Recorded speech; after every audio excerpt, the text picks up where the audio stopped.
Welcome to Fearless with Jason Whitlock. I'm Jason Whitlock, your host. Thank you for joining me. Happy Wednesday. We have an awesome show planned for you today. Steve Kim just around the corner. We're going to play some Listen or Lose today as well. It's going to be fantastic.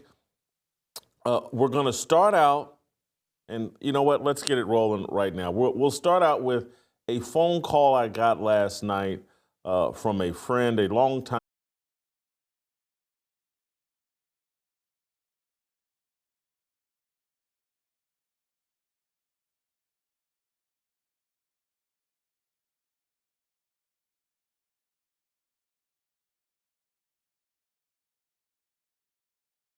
What we're going to talk about today is I think there's a bubble as it relates to men's sports, and that men's sports is starting to lose its appeal in a massive way, and that women's sports are ascending, I think, in a massive way, most particularly as it relates to the National Football League, the NFL is at an unprecedented level. And so let's just start, and we'll play these clips back to back of someone going around trolling Travis Kelce and Patrick Mahomes. Let's play SOT 1 and 2 back to back. They're trolling Travis Kelce and Patrick Mahomes about officiating. Travis, what do you love more, Taylor Swift or phantom 15-yard roughing the passer penalties in the playoffs? That's a good question. Anybody else? Patrick, for your whole career, you have had so many great people help you win. So who is your favorite ref? That's hilarious. That's hilarious. No, all the refs are great, man. All the refs are great. They do the best they can. And we go out there and play the game the right way. Is there one that you give a Christmas card to every year, possibly? Not that I can remember. I'll have to talk to some of my teammates and try to figure it out. This is the Super Bowl, and the credibility of the National Football League in a rigged game has reached a point where, and again, I've probably attended 15 to 20 Super Bowls in my life. I've been to Media Day 15 to 20 times. Been to Media Day 15 to 20 times. I've never seen this. The credibility of America's number one sport and its biggest show and platform is being dominated by questions about the legitimacy of the game. And the NFL isn't prepared for this. They don't know how to handle it.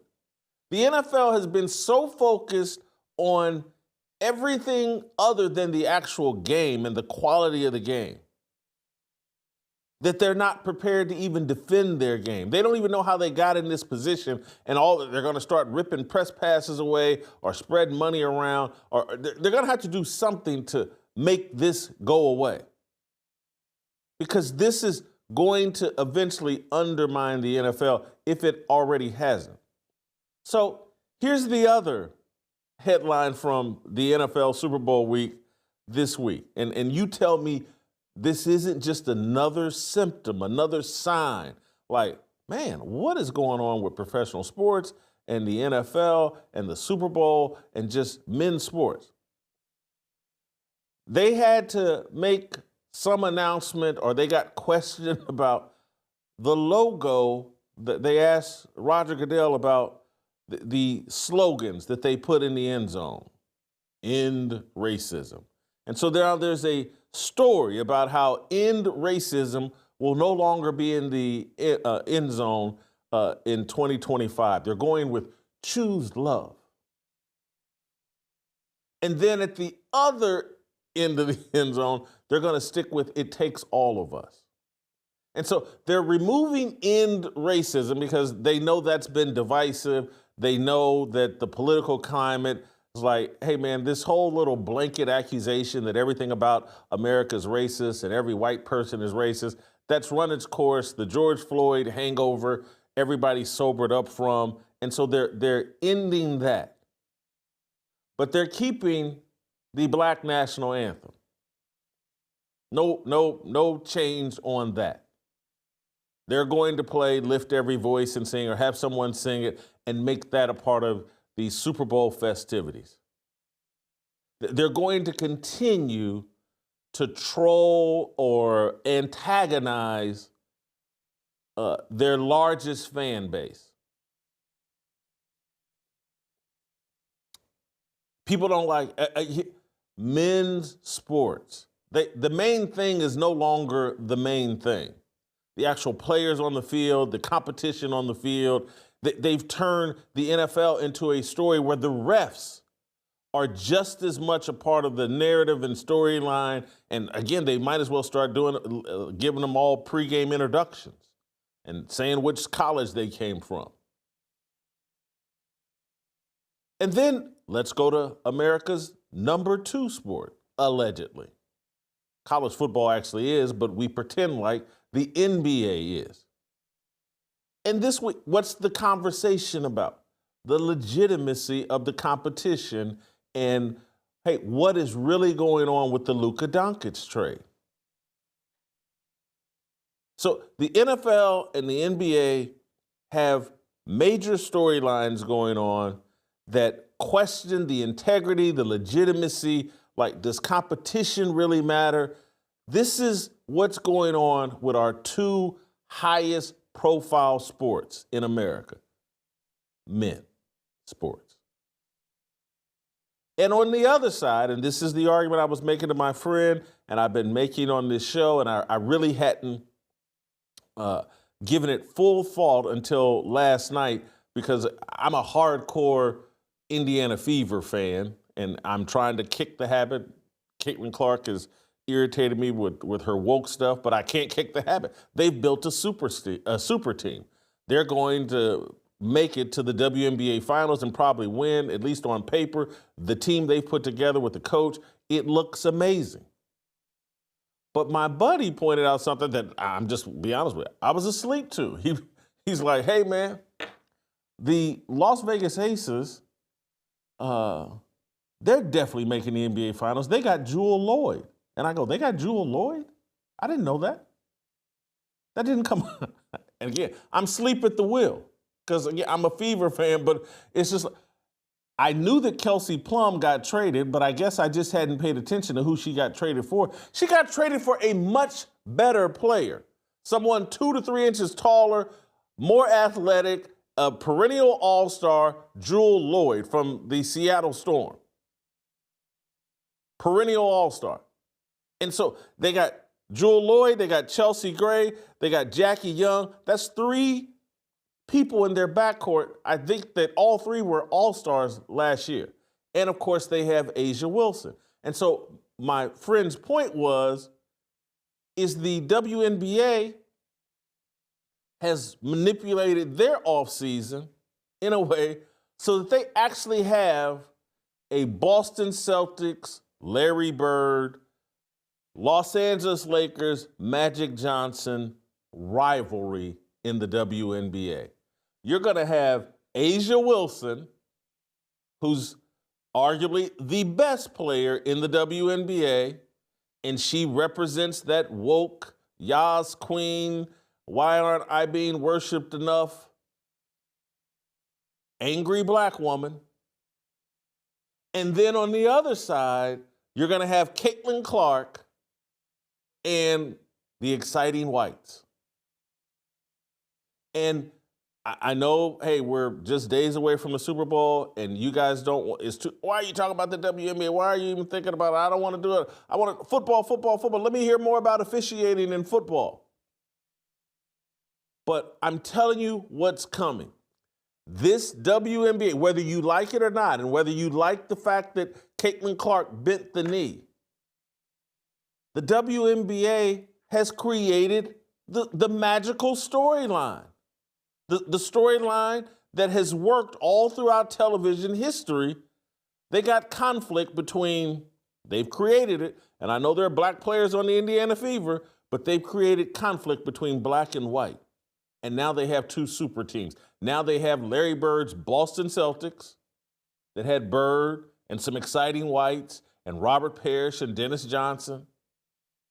That's what you have over with the Indiana Fever. Caitlin Clark is a superstar. Now she's got some running mates with Sophie Cunningham and Lexi Hall. And now that she's got the key low post players that will carry her and allow her to be the full-blown Caitlin Clark. Caitlin Clark will end up in the MVP conversation in a very serious. I think she, if not for racial idolatry, I would predict she'll be the NBA MVP this year. They've put the perfect team, in my opinion, around Caitlin Clark. And you're going to have this racial conflict, the exciting whites, the angry blacks. The television ratings are going to be massive. And we're right at the very beginning of women's sports here in America being more compelling than men's sports.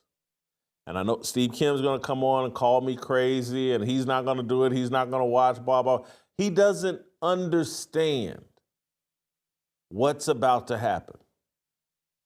And again, he'll be, I'm not watching it, I don't care, blah, blah, blah. It's going to be unavoidable.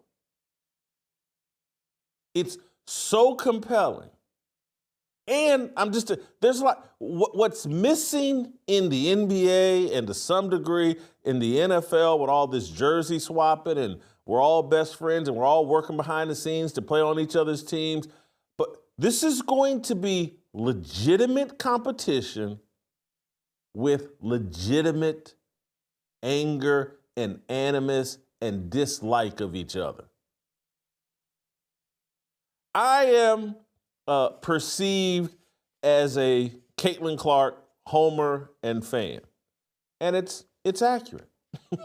and although, again, she hurt me with her woke statements, but that's how I'm perceived. That's how I'm represented. And so I believe it was yesterday or the day before, Nike had some sort of ceremony for not Caitlin Clark, for A'ja Wilson and her new shoe and some kind of unveiling or whatever. And A'ja Wilson's brother, Ronaldo Wilson,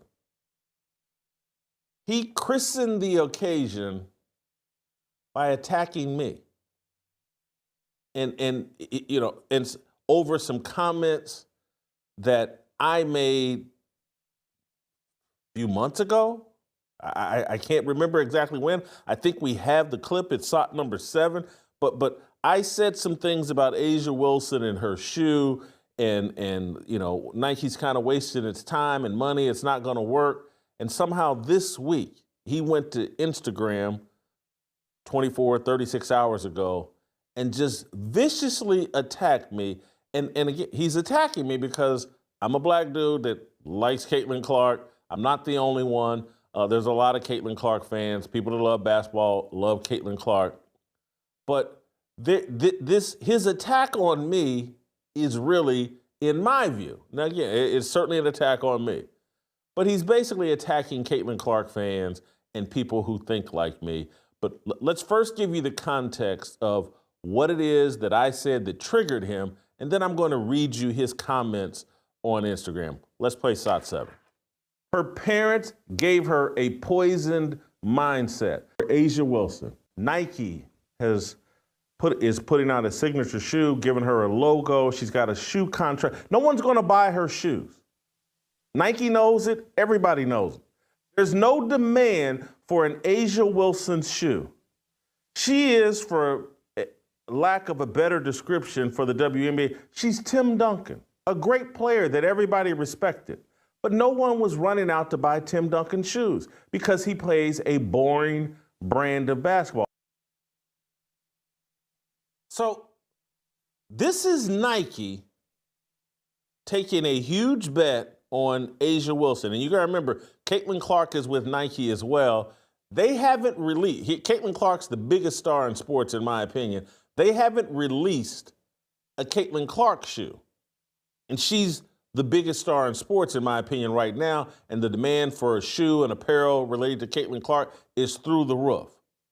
But Nike's making a bet that, hey, this movement that I'm talking about, women's sports becoming more and more important and starting to unseat the men, they're making a bet that I'm right, and this manufactured, authentic feud between A'ja Wilson, the Angry Blacks, and Caitlin Clark, the Exciting Whites, they're making a bet that that's going to be the dominant conversation in sports over the next few years.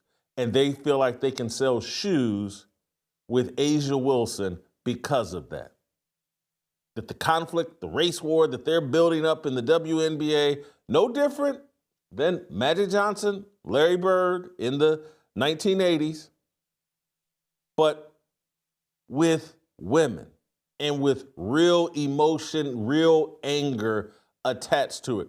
This is the bet they're making. Nike is thinking the exact same thing as me, that the bubble on men's sports is about to burst, and that the way to move product will be with women in sports. And so they've made this bet on A'ja Wilson, and they have Caitlin Clark waiting in the wings to release her stuff, which there will be real demand for.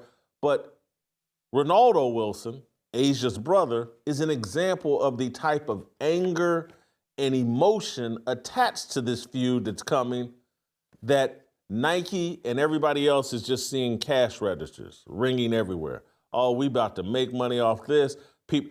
Steve Kim and all these guys that think they'll never watch this, oh, they're going to watch this.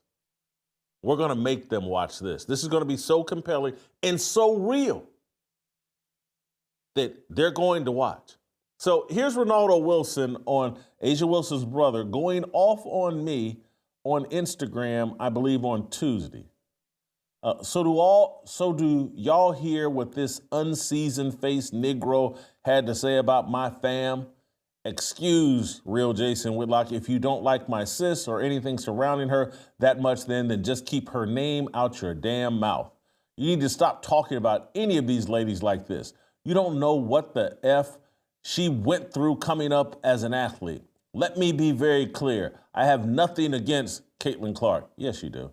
But how can you fix your mouth to even say that she had it twice as hard? Are you MFing delusional? I normally don't do SHIT like this, but your coon ass triggered me today.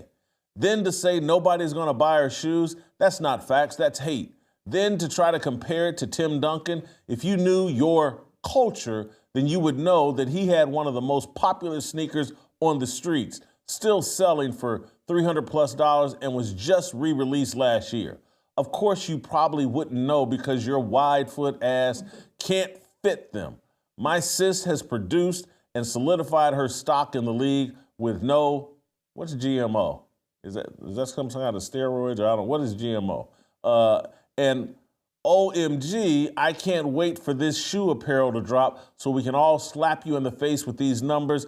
I could keep going, but I'm not. I'll just let the village/tribe deal with you. I know this is your show platform, so you feel you can voice your opinion. But when hate and negativity is coming out your mouth, find another Wilson to play with, because these are not the ones you want. My argument was that A'ja Wilson had made some argument about how she had to work 2 to 3 times as hard to get the acknowledgement, the recognition, the credit that others have gotten. And I'm like, are you kidding me? That's a joke. The woman is 6'4" and extremely athletic.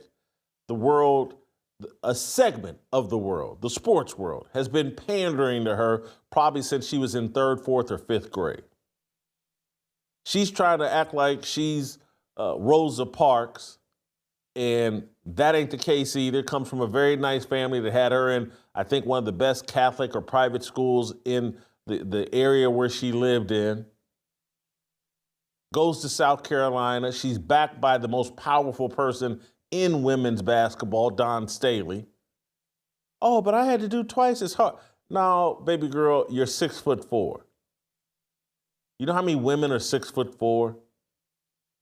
Probably less than 0.5% And so any woman with that kind of height has a shot at being a basketball player, whether they can play basketball or not.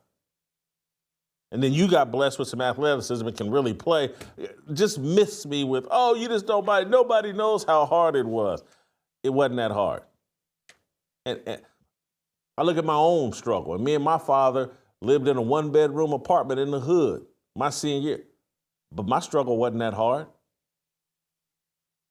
I didn't go through what people went through in the 50s and 60s, and I have no right to claim, oh, I had to do 3 times as much to get half the credit. Miss me with all. I didn't. And I'm not saying I didn't work hard, and I'm certainly not saying Asia Wilson doesn't work hard. But all this, oh, I just overcame everything. You just wouldn't believe. This is the most unbelievable story. No, it ain't that unbelievable. You're 6'4", you're athletic, you're in the WNBA. We're in a country and a culture that overvalues jocks. But Ronaldo Wilson is looking for a fight. Pick one with me over some old content, things that I said long ago.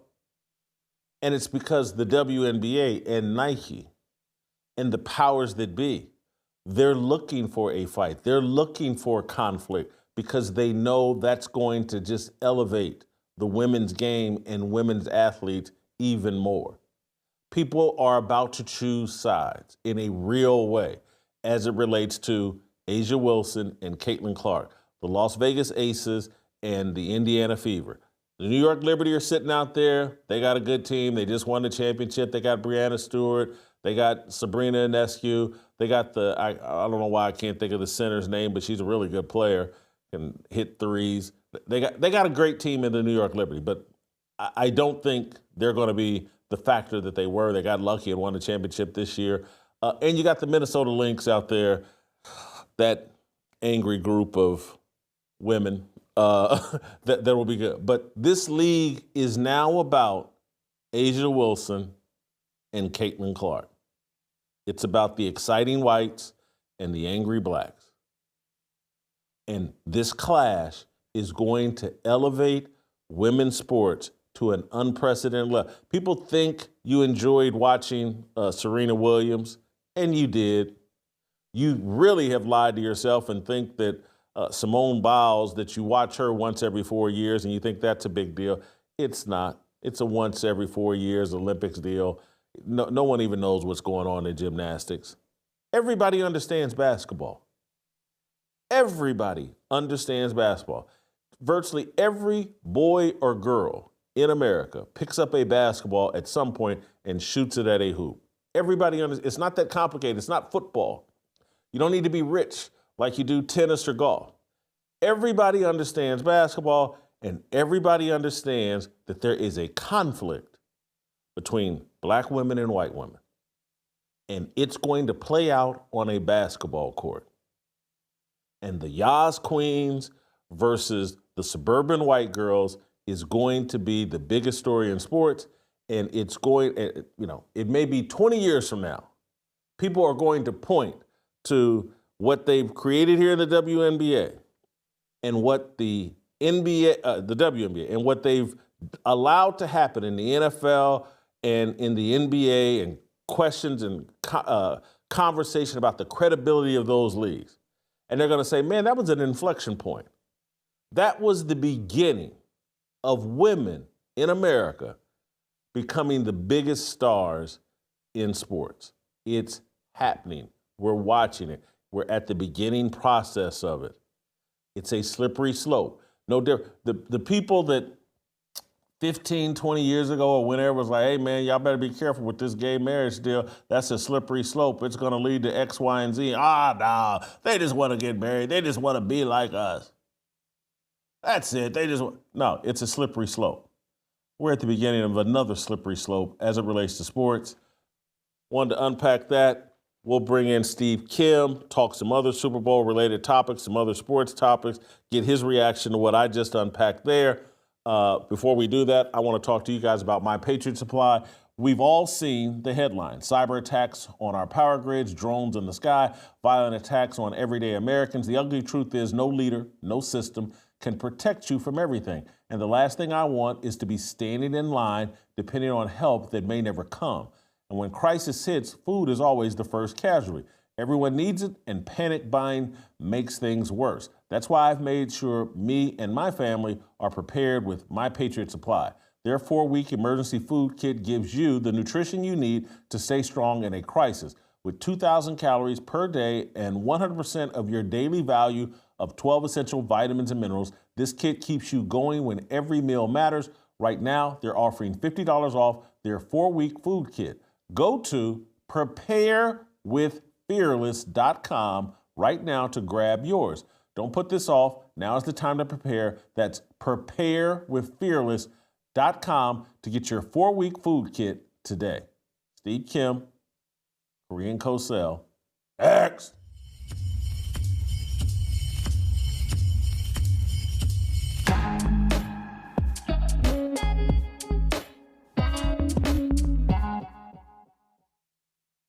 There's this credible information, suspicion that, hey, what keeps going on with the Los Angeles Lakers is they keep getting gifted all-time great players. And people are like, oh, no, if you talk about that, that's a conspiracy theory. If you talk about the gambling angle, oh, that's a conspiracy theory.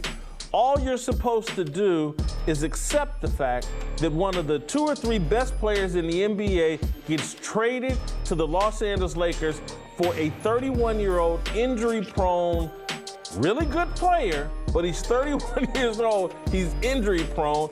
I think in the last 4 or 5 years, he's only played 70-plus games in one season. And you're not supposed to think anything because, oh, you don't want to be called a conspiracy theory. Well, this is what fans do, and this is what journalists do. They sniff out all the different angles and they discuss them, they investigate them, but because everybody is a partner with the gambling companies, everybody is access controlled. Oh my God, if I talk about that, Adam Silver and his crew may not return my text message, he may not do an interview with me. NBA owner Mark Cuban may be mad with me, Miriam Adelson may be mad with me, Nico Harrison may not provide me information. It's access and information obsessed media. Yeah, 모두 다 빨리 박수 쳐 기다리지 말고 서둘러 Reason that I'm back is to feed you raps I see that you are 배불러 So All right, welcome back. Steve Kim. Let me anticipate. You think I'm crazy here. Am I right or wrong? You think I'm nuts when I say that we're at a inflection point where we're going to see in hindsight, this is the beginning of women taking over sports. Your thoughts? Hold on. My contact lens just popped out from rolling my eyes. Come on. Come on. I mean, Jason, this is the analogy. Is there increased interest specifically in the WNBA, which is based around really the interest of one player? About 95%. The CNC shot factory effect. No doubt about it. I will not argue it. But I'm going to use this analogy.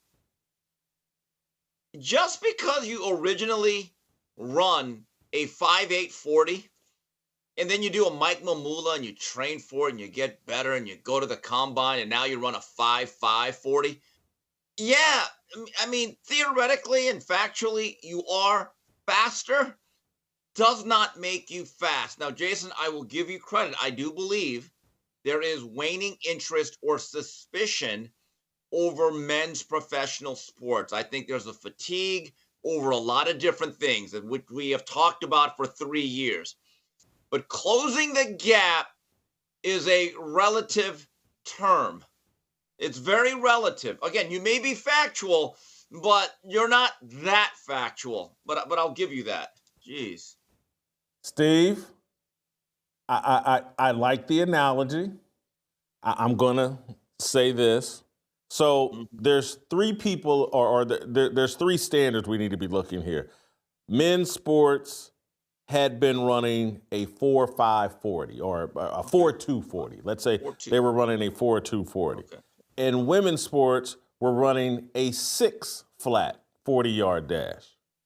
And what I'm saying is the system has been working and promoting women's athletics in a way. Simone Biles is Sports Person of the Year. Really? Okay.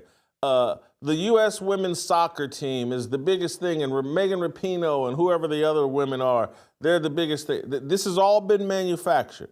And so that manufacturing got women's sports down to hey, they're running a 5.840. They're going to take Caitlin Clark and Asia Wilson and make this whole women's sports thing run a 5 flat 40.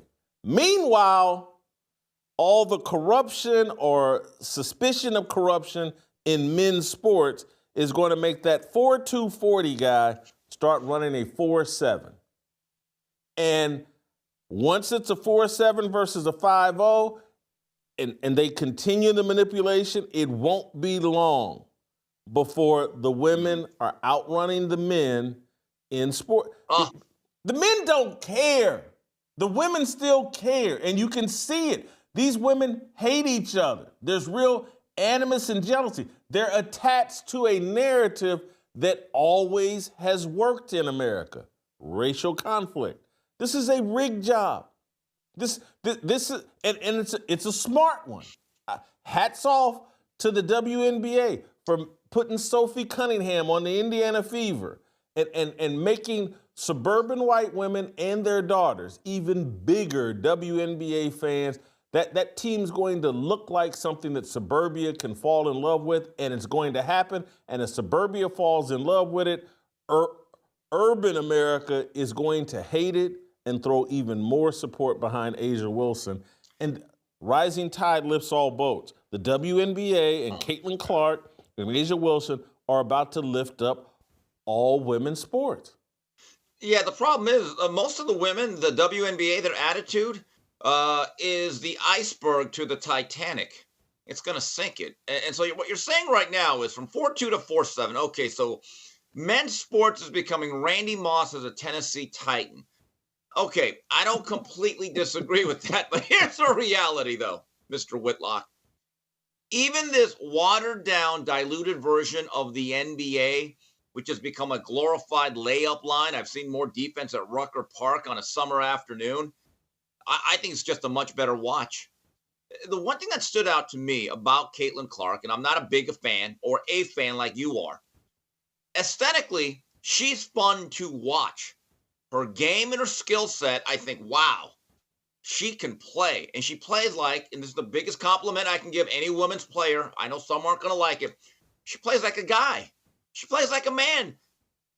Everyone else just kind of plays like they're trying to play basketball, a version of it, which is very unathletic, very cumbersome, and I don't think all that skillful. When I see Caitlin Clark, I see real craft in her game, and it translates to entertainment.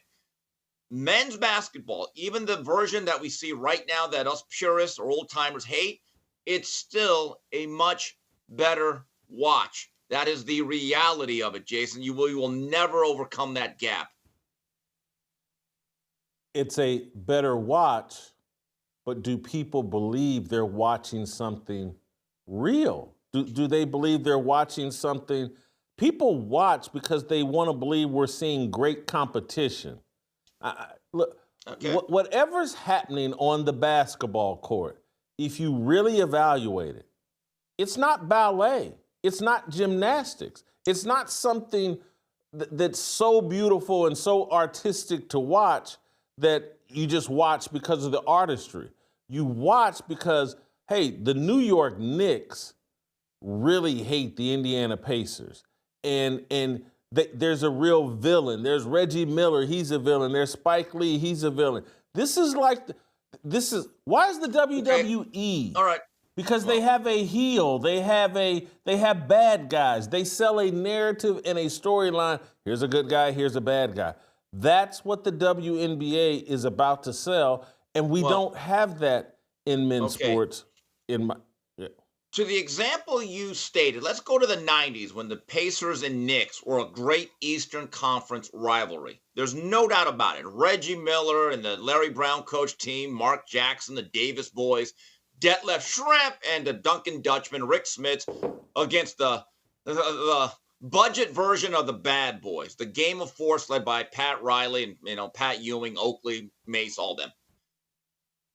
That's not a bad comparison in terms of the personal animus between the teams, but also each region, one being Indianapolis and then big city, Big Apple, they actually love their home teams. There was a real identity in a culture that the Pacers had with their fans. There was a connection.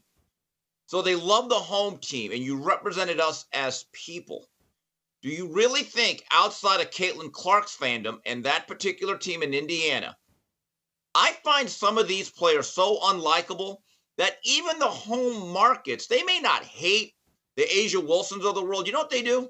They're apathetic towards them. They're like, ugh, you're unbearable. You're not likable. I'm just going to ignore you, and I will not support you. And by the way, Jason, I have the numbers on my side. The attendance numbers, they've increased a little bit. They have. So is the viewership, but it's incremental. But I don't think the players overall even have across the board home market support the way the NBA at least once did. Steve, I'm going to give you a political analogy that isn't perfect, but it just furthers my point.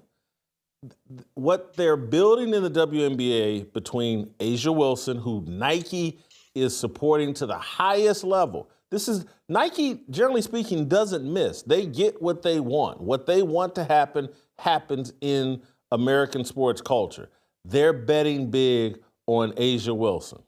And so Asia Wilson is like, if Kareem Jean-Pierre actually had talent and skill, but was still as unlikable as Kareem Jean-Pierre, the White House press secretary, that's who she is. And now they're juxtaposing that to, what's her, Caroline Leavitt, the new White House press secretary that everybody loves, and she's the cute little girl next door, blah, blah, blah. But it's part of a larger cultural conflict that's going on. The angry lesbian or feminist black woman is in a conflict with suburban traditional white women. And I just don't think you understand how many of these parents, they want their daughters active in sports because of the exercise is good for them and learning to compete is good for them. And Megan Rapinoe and U.S. Soccer, hey, we can get on board with that, but that ain't really what we want to get on board with. Some purple-haired, really unattractive woman, Rachel Maddow with purple hair. It just doesn't work. Caitlin Clark, Sophie Cunningham, and Lexi Hall as a marketing pitch to suburban America. That's Caroline Leavitt. That's who was McEnany, I can't think of the first name of Trump's original, Kylie McEnany, that was Trump's original press secretary. Yeah. That is, it's the same thing. It's like why people, the whole MAGA thing, if you're watching on social media, it's like all these hot girls promoting MAGA. And then you have Joy Reid and the Simone Sanders and Jen Psaki. That's who's promoting the Democrats. These conflicts couldn't be drawn. The lines in the sand couldn't be drawn more brightly. And it's driving a lot of conflict and interest in the political world, and it's going to do even more in the sports world. I just, this team, these two teams, the Fever have a super team now, the Aces have a super team now. Nike's betting on this. All of the sports world is betting on this. At the same time, all the excess and the entitlement and the taking for granted of men's sports by the actual players. Jimmy Butler doesn't want to play for $50 million, and he's mad about it and wants to be traded and wants to sit out. It's just, I think men have taken for granted what made men's sports great, and people have recognized it and they're turned off by it. And people really don't want to jump onto this WNBA thing, but it's hard for, you know what part of my hook is with the WNBA? I'll just be honest. I can't stand NBA players, so I refuse to watch the regular season. The slogan stuff and the NFL's embrace of DEI and putting all the slogans and the Black National, I don't enjoy the NFL nearly the way that I used to. And so I love sports, and it's been part of my habit to watch sports. And so I've been reduced to watching the WNBA because I can't get over my sports addiction. And so I don't know what's the drug that's a downgrade from heroin that tries to transition you off of heroin. Is it methadone? I don't know. But that's what it is. The WNBA is my way of kicking my NBA addiction and maybe even starting the process of kicking my NFL addiction. It's just, I gotta have sports. And so I don't like the male athletes, don't like most of the female athletes, but there is Caitlin Clark and her group that, reminds me of the old days, and so I watch. First of all, Carolyn Levitt, Miss Levitt, fine job. Really, just a credit to America. But a couple things. Okay, so you're like Pookie in New Jack City. It was just calling you. Yes. Just calling you. Couldn't. You're just sweating, and you're just okay. I see what you're saying, because even I am not as passionate about sports as a fan as I was, let's say, even 10 years ago. Nowadays, for me, it's content. Something that I watch. It's an ingredient that I can quote unquote cook with. I could talk about it. Something that we have to do for research for our audience. But do I have that same visceral passion as I once did? No. I mean, I can enjoy it for what it is, but I do know what it is now. It's theater. It's the bread and circus, right? But I have a question, though, to you, Jason, since you are a WNBA aficionado. Be honest, though. If Caitlin Clark blew out her ACL or had a career-ending injury, or she wanted to become a monk or become a nun and said, I'm done with sports, I've made my mark on the world, I'm good, I am no longer playing this game, would you still follow the league as a whole? I'm sorry, Steve. Re-ask the question. Make it more concise. I got distracted here. If she quit basketball for whatever reason, and said, that's it, I'm done. I'm done dribbling a basketball. I'm out. Then that doesn't say a lot about the league then. Because during the days of Michael Jordan, Larry Bird, and Magic, and several other players, if those guys would have just quit or retired, the league went on. It actually had a very good run for 20 years after, right around the late 80s all the way till about 2010-ish. So maybe you have, I think it's time to admit it, and you have, you're a Caitlin Clark fan, some would say stan, and the WNBA just happens to be the portal she performs in. So, I was a hardcore Magic Johnson fan, but I was an NBA fan even before that, a little bit. I was very young, and Magic Johnson and Larry Bird introduced me to all these other guys in the NBA. And again, I grew up a Pacer fan, so the analogy doesn't work. It falls apart. But one, Caitlin Clark is introducing people to the WNBA. And yes, if she were to disappear, most of us would go away and we wouldn't look back and we'd say, oh, okay, that's the league of angry lesbians and we don't want to be involved. But I don't anticipate her going away. It's not going to happen. And so she'll be around and she'll be a dominant story for the next decade. Just like how Tiger Woods, there's the analogy, Tiger Woods and what he did for the PGA Tour and introducing us to other golfers. Do I watch the PGA Tour the way I used to with Tiger Woods? No. Do I still know a lot more about the PGA and still watch the major championships with interest because of what Tiger Woods introduced me to? Yes, absolutely. So I'm somewhat a fan of the PGA Tour, even in Tiger's absence and his lack of relevance in recent years. I'm still somewhat of a fan, but it's not. But they have created some sort of passion for me in the PGA Tour. Well, wait a minute. I still recall, correct me if I'm wrong, if Tiger Woods had the red shirt on within 2-3 shots of the lead, or he was out in front, the ratings skyrocketed, right? But if he had one of those bad weekends and he's 10 shots out with 5 to go, no one watched. Okay? And the whole marketing campaign they had, I am Tiger Woods. I am Tiger Woods. And you're thinking, oh my God, there's going to be this revolution of minority and POC golfers. I don't see him. I really don't. Where's the next Lee Elder? Where's the next Tiger Woods? I don't like. There was supposed to be this revolution of we're gonna have a brighter, more diverse golf. Still looks pretty pale to me. So I don't know. I mean, you say Nike can't miss. Well, they didn't hit there. I mean, Tiger was great, but you look at golf now. The PGA Tour, aren't they facing a threat from LIV?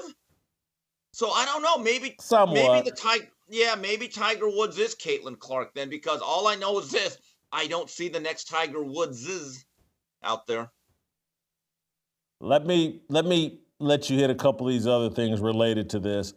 End racism is leaving the Super Bowl end zone. Yeah. Is this a monumental moment where the NFL destroyed racism and they're raising the mission accomplished flag? Well, yeah.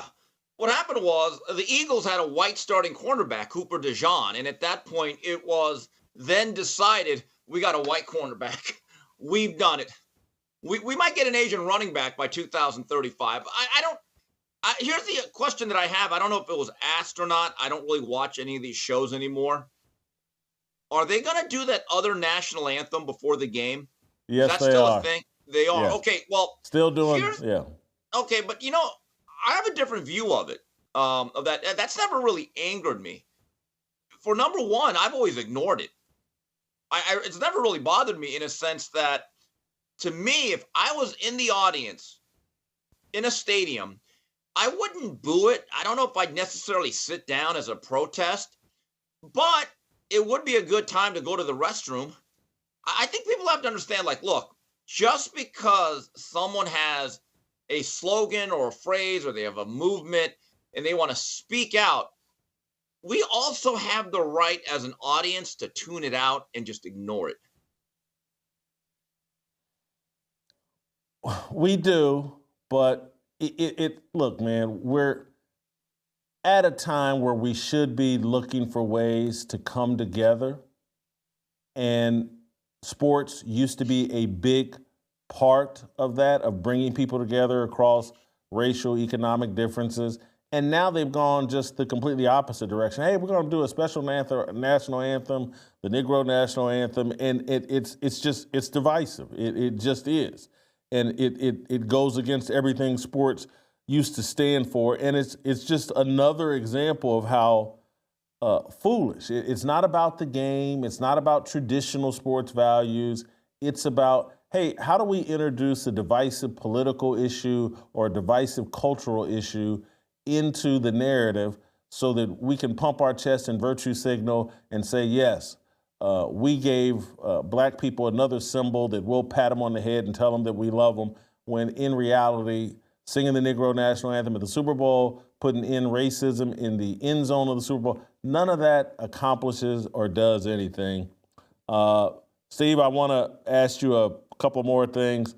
The Dallas Mavericks, this is how bad things have gotten for them with this Luka Doncic trade. They're offering up refunds to season ticket holders in the aftermath of this Luka Doncic trade. Your thoughts on that it's that bad that they have to offer refunds?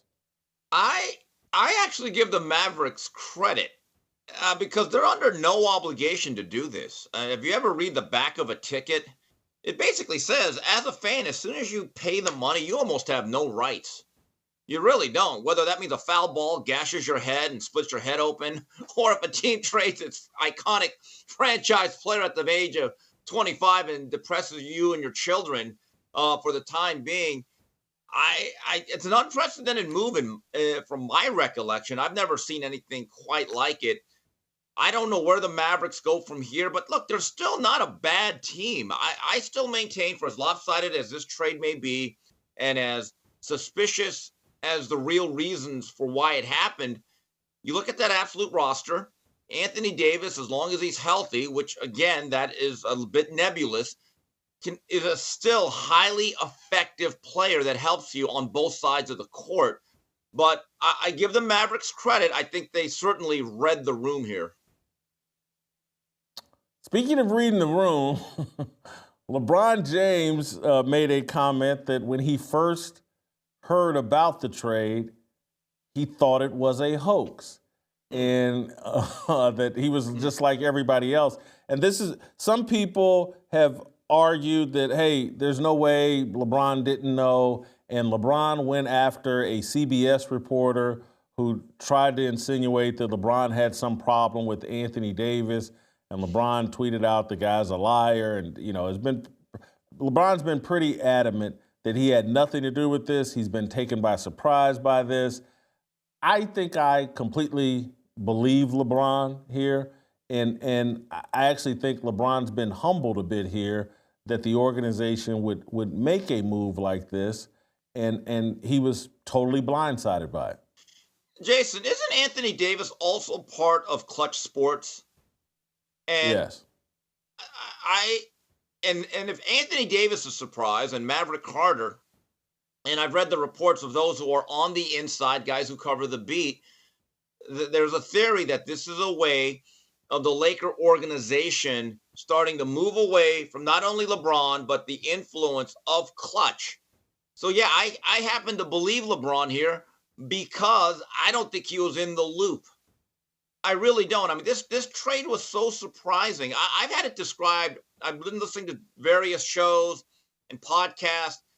People have said within NBA circles that this is the most stunning trade in the history of the NBA. Now, that's different than the biggest trade. Okay, certain things are expected when guys hit free agency. I remember Shaq all throughout April and May of '96. We kind of got an inkling he's moving away from Orlando. So you could brace yourself. Jason, this literally came almost around, 11 p.m. Eastern time on a Saturday night out of nowhere. I mean, generally, in today's news cycle, we hear of trades, we hear the rumors, everyone's tied into each other. This came out of left field, so I am inclined to believe LeBron James in this instance. Yeah, I think the Lakers want out from underneath the clutches of Clutch Sports. I think the Miami Heat were shocked when LeBron left Miami, but I also think Pat Riley was somewhat relieved of having to deal with Clutch Sports and LeBron and Rich Paul trying to take over the organization. And I think this Bronny James situation has really brought home to even Jeannie Buss and probably Rob Pelinka and probably JJ Redick, like, hey man, we've gone too far. We've given LeBron way too much influence over this organization. And now, if you can go out and get a Luka Doncic like they have, they're going to focus in on the next year and a half of trying to convince Luka Doncic to re-sign with the Lakers, because I think that's going to be kind of an uphill battle.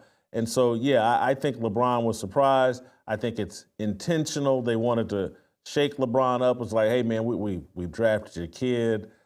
We've let you construct rosters here. How much more can we do? We're not going to do anymore. We have to move on from the clutches of Clutch Sports. And look, they're doing it on a high note because Bronny James hit a three-pointer last night. I don't know. Did you see this, Steve? Yeah. That Bronny James hit a three-pointer. Let's play that clip of Bronny hitting a three-pointer. And I think his shooting percentage now is probably hovering. Look, can we play shot? Raves about his work ethic. I think it's hovering around 12% now. So, I mean, look at this. in the league, and that's it.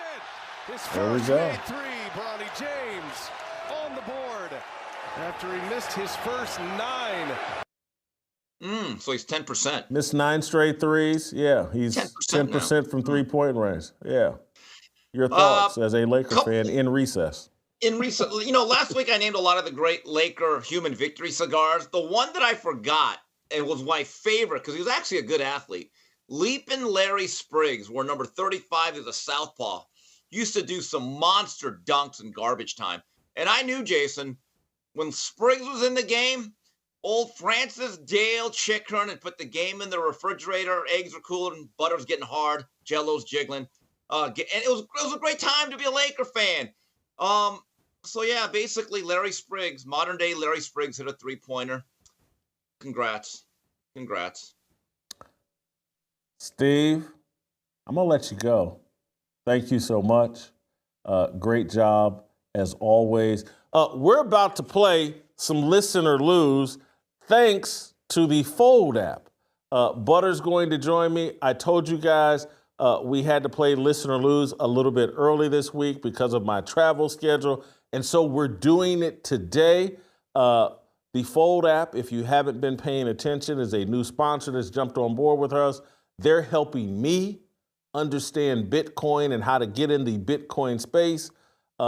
Listen, this Bitcoin and the whole cryptocurrency, it's free money and a great deal when you can take advantage of it. Bitcoin isn't going anywhere, so why not start sacking some today? The Fold team hooked us up with an amazing way to earn Bitcoin rewards just for shopping where you already shop. Amazon, Uber, DoorDash, Lowe's, Home Depot, Airbnb, Southwest Airlines, Best Buy, you name it, over 50 top merchants. Go to foldapp.com/Whitlock right now, or just scan the QR code on your screen. New users get a Bitcoin bonus with their first gift card purchase. That's foldapp.com/Whitlock. Start earning Bitcoin rewards today. And it also puts you in play to be a contestant on Listen or Lose with us each week as we give listeners a chance to play a trivia game with us about what's transpired on the show. You answer the most questions right. The Fold app sends you $100 to your Fold app. You got to have the Fold app. It sends you $100 in Bitcoin to your Fold app. Foldapp.com/Whitlock. Listen or Lose next.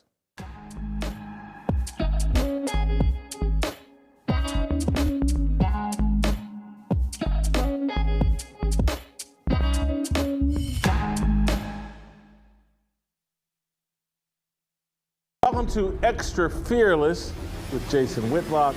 I am Jason Whitlock, your host. Oh my God, Lyndon Johnson, his thoughts are so disgusting. I can't believe you would engage with him. The celebration for being a slut have never been greater. Why do you choose Taylor Swift, and why do you pick up a role as, let me help my woman undress on stage in front of an audience? When I look at people like Sexy Red or Cardi B that we prop up, now I see that the white community as well is just as fried. It does look to me like he made some eye contact with her and then just decided, nah, let me move on.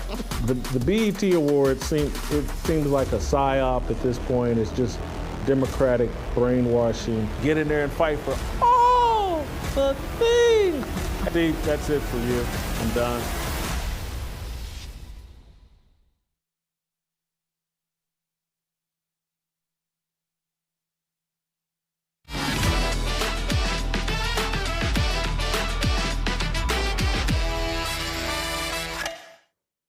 All right, welcome back. Time to play a little Listen or Lose. If you've been listening to the show, you won't lose here. You're going to win, and you're going to win big thanks to the Fold app, foldapp.com/Whitlock. Butter, we have 3 contestants, including a lady. We got a lady, and we're going global today, Jason. We got someone from Iran. We've got, we're just a very diverse game show right here. Holy cow. So we got a contestant who's in Iran right now. Hey, that's what he told me. So when we meet him here in a second, we'll have to confirm that. But we have another contestant from my prayer group. Now, he's been absent from the prayer group for several months, but he used to be a regular attendee, Jamar Johnson.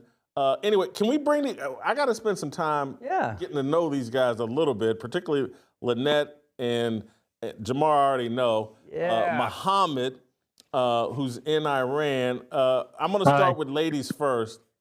Let me start with ladies first. Lynette. Good morning.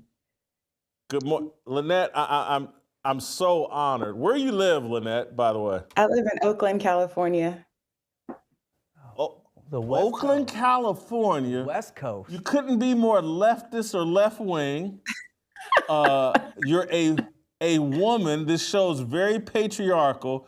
What do your friends think about you listening to this show? It doesn't matter what they think. That's true. That's true. Well, you're probably here for Shamika Michelle, probably more than me. I align with a lot of your views. I am not a what someone would call a liberal Democrat. I'm actually an independent. I'm extremely conservative. Awesome. Oh, I'm so thrilled. We got a female contestant, lives in Oakland. Your message gets through to everybody, Jason. All right, Muhammad, how the heck did you find this show in Iran? Well, it's an interesting story. I used to follow you on FS1, and from all the shows, I only liked your show and listened to your show. So after a while, I think you got off of FS1, and I was curious, where can I find you? Then I found you on YouTube and started downloading your podcast on my phone again, and I listen almost every day. And I love your messaging about God and trusting God and finding your way through Him. And yes, I am Iranian. I live my whole life in Iran, and it's not Iran, it's Iran. But Iran is right also. Usually American says Iran. And yeah, I am 32 and my name is Muhammad, and here I am. Last question. You've lived in Iran your whole life, Iran your whole life. Yes. Are you a Christian? No, I'm Muslim. Oh, all right. But you love. Go ahead. But a lot of values are similar. For example, we have in our religion, we cannot have sex until we get married. Also, we don't drink. So a lot of similar messages. Yeah, same God. We worship same God. All right, Jamar, I'm going to give you 20 seconds to introduce yourself. Jamar is a little bit of a comedian and an entertainer. He's actually been on the show. Yeah. I think he came to one of our early cookouts. My memory serves me right. And he certainly was someone that has been a part of my prayer group. Jamar, quick introduction. Jason, so good to see you again. I'm glad you've been keeping up with the weight loss. You're looking amazing. 2025 is your year. You're finally going to fit into a slim, thick suit. So I'm over here in Austin, Texas. I've been doing stand-up now for going on 20 years come this December, and I'll be performing at South by Southwest this year for a few brands. So I'm out here hitting the scene, speaking, serving, making people laugh, and doing what I love for a living. I don't understand. Why was Luke laughing at that fat joke that Jamar cracked on me? I think everybody laughed when he said slim, thick suit. I mean, that wasn't a fat joke. That was a compliment. He said that's athletic cut, slim, thick suit. Why is Luke laughing? Doesn't he know that he could be fired for laughing at fat jokes about his boss? I don't know. I think Muhammad laughed too, though. So what does that mean? Anyway. All right, we got to get to listen or lose, or I'm going to get in trouble. We thank you, Fold app. Who's first, Butter? Ladies first? Ladies first. All right, Lynette, here we go. Okay, I have to put on Butter. my thinking cap. Do you see what it there says? You go. Man. Awesome. Make Can you America read it? great again, I hope. Nope. I can't. Big cans, peanut What's it butter say, skin. Butter? There you Jason, go. they're greasing up the judges. Oh my man. God, we got a winner. The contest is Yeah, over. Game over. Oh, yeah, I know no who shot. I'm rooting Come for. on. All right, Lynette. Oh wow. Jason, you got him stacked today, I know. buddy. Go ahead. Go ahead, buddy. These were all things that Jason or the show mentioned this week, right here on the Fold app, LOL. Here we go. What name did Jason give the three members of the Indiana Fever, Caitlin Clark, Sophie Cunningham, that's Jason's girl, and Lexi Hall when discussing the WNBA? Was it A, White Girls Can't Jump? B, The Exciting Whites? C, White on White Rhymes? Or D, The Exciting B-Ball Crew? I'm going with B, The Exciting Whites. Ding, ding, ding. Next. Steve Kim said men engaging in barbershop or bar talk is a euphemism for... Whoa. A euphemism. No, I can't say it. Never mind. What? Euphemism. That's a butterism. What is it? Yeah. Euphemism? No, there's no R in that. How are you putting it? Euphemism. Euphemism. Oh, I got loose R's today, sorry. Yeah, thank you, Lynette. Go ahead. What is it a euphemism for? Is it A, trying to be like Donald Trump? B, we don't want to be married? C, don't want to hear women's opinions? Or D, who had the highest body count in college? C, we don't want to hear women's opinions. There you go. Next.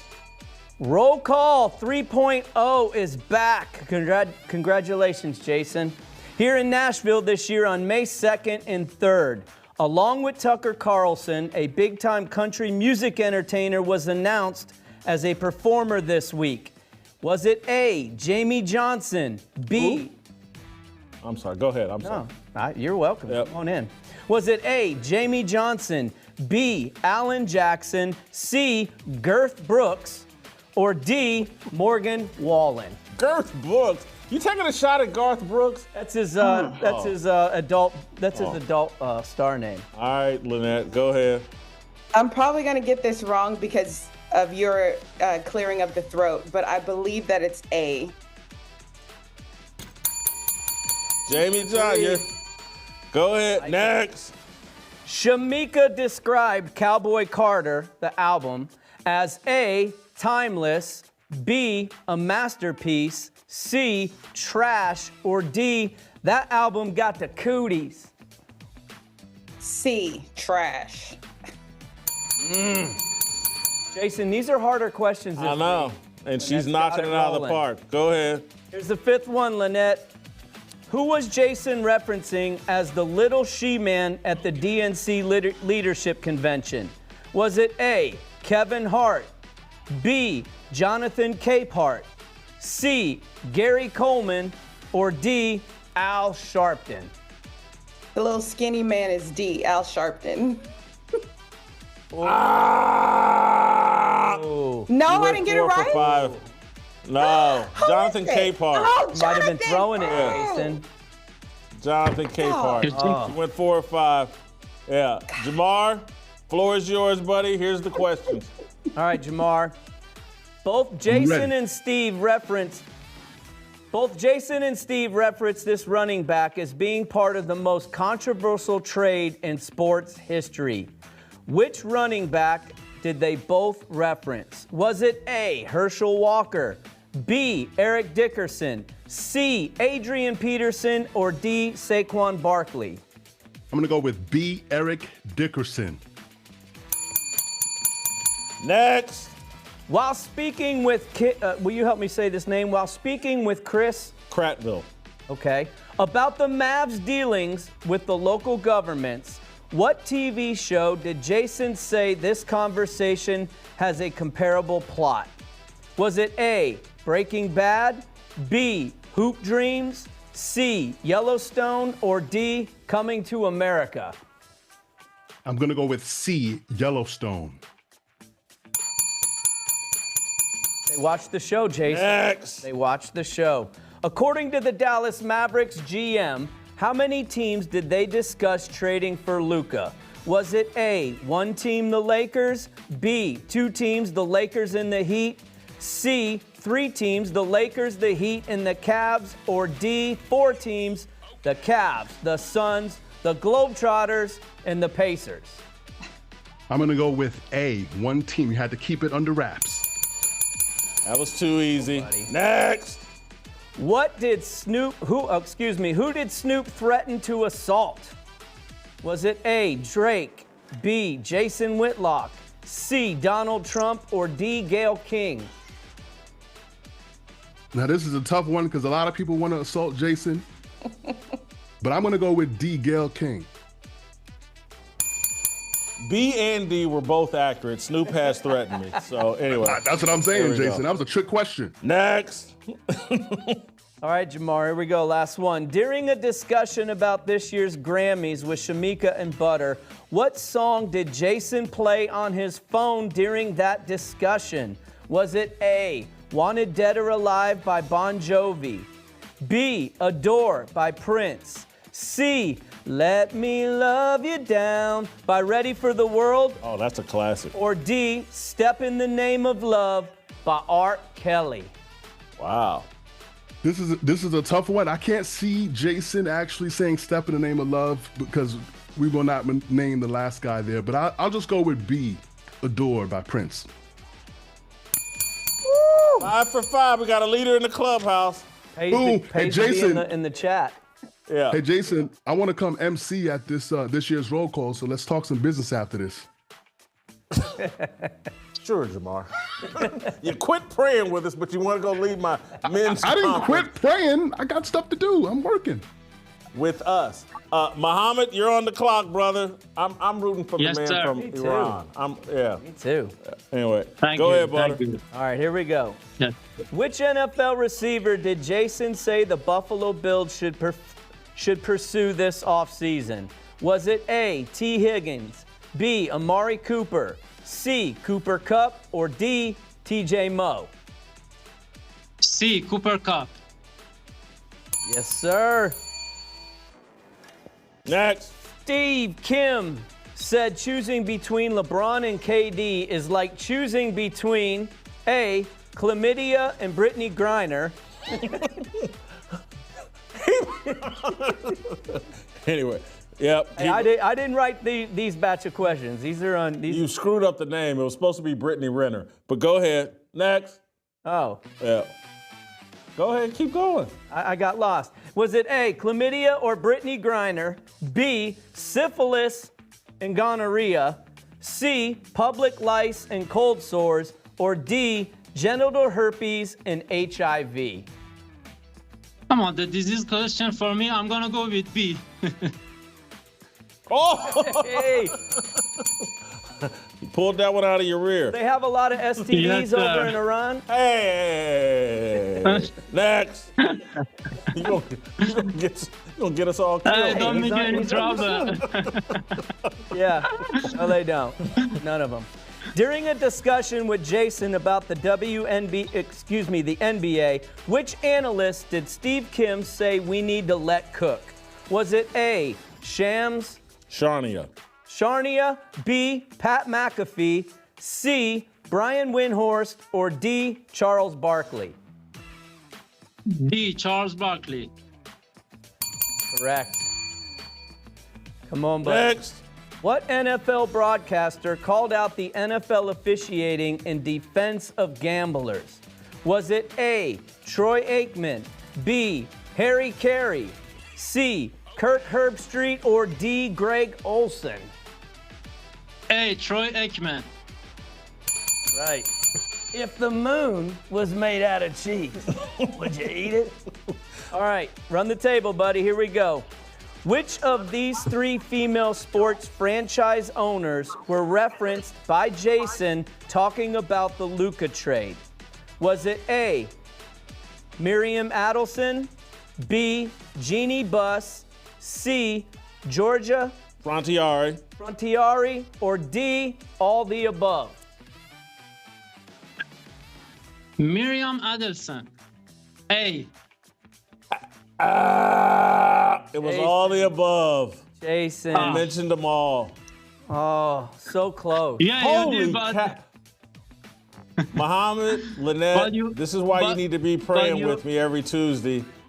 We've had 3 straight winners that have all been a part of my prayer group. Yep. Those are my hardest core fans. But none of them wear a big cans and peanut butter skin hat, Lynette, and none of them are from Iran. So I will never forget you two. Circle back and play again. Yes. I enjoyed it. Yes, Jamar, congratulations. Absolutely. I'll give you 20 seconds for a victory speech, and then we're out of here. I just wanted to say it was an absolute pleasure competing. I told them before that I am fearless as a former Marine and naval officer who I spent 14 years in the Navy. And I don't tell the world that because I want any applause. I proudly served. But I do tell them that I spent 14 years in the Navy so that they know, as a black man, I can swim. Back to you, Jason. We're going to play some tomorrow, and we will see you tomorrow.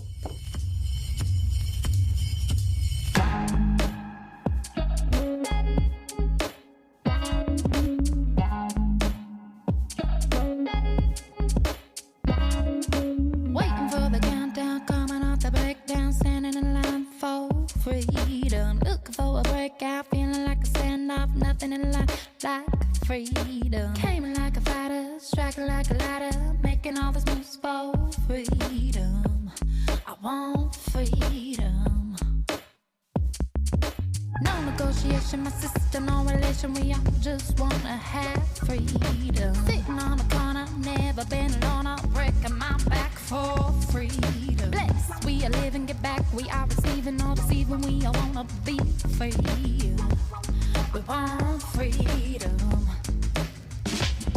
I wanna be. I wanna be. I wanna be.